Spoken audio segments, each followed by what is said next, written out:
তো হ্যালো বন্ধুরা, আশা করি সবাই ভালো আছো। আমরাও ভালো আছি। দেখো, আমার একটা স্বপ্নের ঘর তৈরি করা হচ্ছে। তো সবারই একটা স্বপ্ন থাকে, তো আমাদেরও একটা স্বপ্ন ছিল যে আমরাও একটা ইটের বাড়ি করব। তো দেখো, এদিকে আমার মা, বাবা, ভাই, আমার স্বামী এবং আমরা সবাই মিলে দেখো কাজ করেছি। তো এই ঘরের পেছনে সব থেকে আশীর্বাদ হলো মা মনসার আশীর্বাদ রয়েছে আমাদের ঘরের ওপর। আর আমার বাবা, মা, ভাই, স্বামী এদের আশীর্বাদ তো আছেই।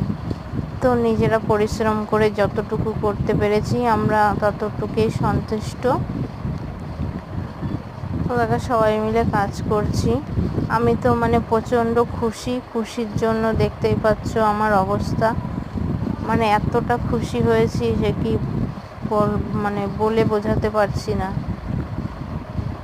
তো ভগবান বলে না, যেটুকু দেয় সেইটুকু নিয়েই খুশি থাকা দরকার। তো আমাকে যেটুকু দিয়েছে আমি সেইটুকু নিয়ে আমি অনেক খুশি। তো নিজেদের কাজ নিজেরা করাই ভালো। আর এদিকে দেখো, আমাদের ঘরটা করা হয়েছিল বর্ষার সময়, কারণ বর্ষার সময় আমাদের কাজ বন্ধ থাকে। আমাদের বর্ষার সময় আমার স্বামী আখের রস বিক্রি করে, তো তার জন্য এবার বর্ষার সময় তো কাজে যেতে পারে না, তাই বর্ষার সময় কাজটা ধরা হয়েছিল যাতে সবাই মিলে কাজগুলো করতে পারি একসাথে। এবার দেখো, মিস্ত্রি নিলেই তো হবে না, মিস্ত্রিকে টাকা দিতে হবে, তাই না? মিস্ত্রি, লেবার, এদের টাকা দিতেও তো অনেকটা পয়সা লাগে, তাই না? টাকা লাগবে। তার জন্য দেখো প্রথম দিনে যেদিন নিচে কাজটা হয়েছিল সেদিন কয়েকজনাকে নেওয়া হয়েছিল, আর দুটো মিস্ত্রি নেওয়া হয়েছিল। আর এদিকে দেখো রান্নাও করতে হবে, রান্নাও করছি, এদিকে কাজও হচ্ছে। বসে থাকলে তো হবে না, তাই না?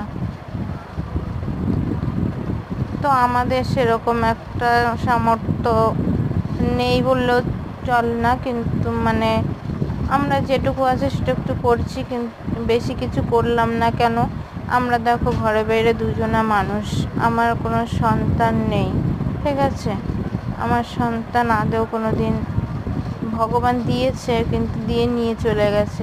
তো সেই সব কথা আর বললাম না, মনের কষ্ট মনেই থাক। যতটুকু ভগবান দিয়েছে খুশি, আমি সেইটুকু খুশি নিয়ে এগিয়ে যেতে চাই। তো দেখো, আমাদের ঘরে ভিটের কাজ চলছে, আর এদিকে দেখো আমার বর বাবা মশলা নিয়ে যাচ্ছে, আর এবার আমি দেখো রাস্তায় বসে একদম নাইটি পরে কাজে লেগে পড়েছি, দেখতে পাচ্ছ? বাড়ির বউ হলে কি হবে, অনেকে আমাকে অনেক কথা বলেছে যে হ্যাঁ, বউকে দিয়ে কাজ করাচ্ছিস। তো তারা তো এইটা জানে না যে বউকে দিয়ে কাজ করে, বউ যখন ঘরে বসে থাকবে বা শোবে, আরাম করবে, তখন তো আর অসুবিধা হবে না। বউ কাজ করলেই তখন অসুবিধা। আর আমাদের কাজ আমরা করছি, তাতে লোকের কি আসে যায় বলো?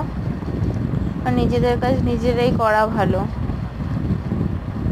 তো আমি এইসব কাজ মোটামুটি পারি, তার জন্যই আমি করি, আমার ভালো লাগে তাই করি।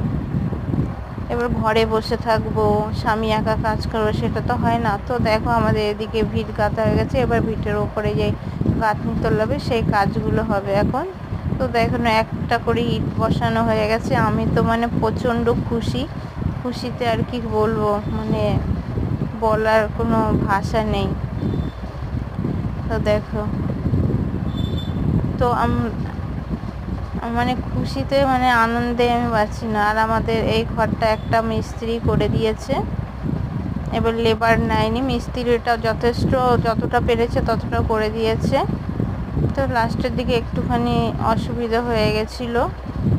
তো দেখো, আবার মশলা মাখাতে চলে এসেছি। মশলা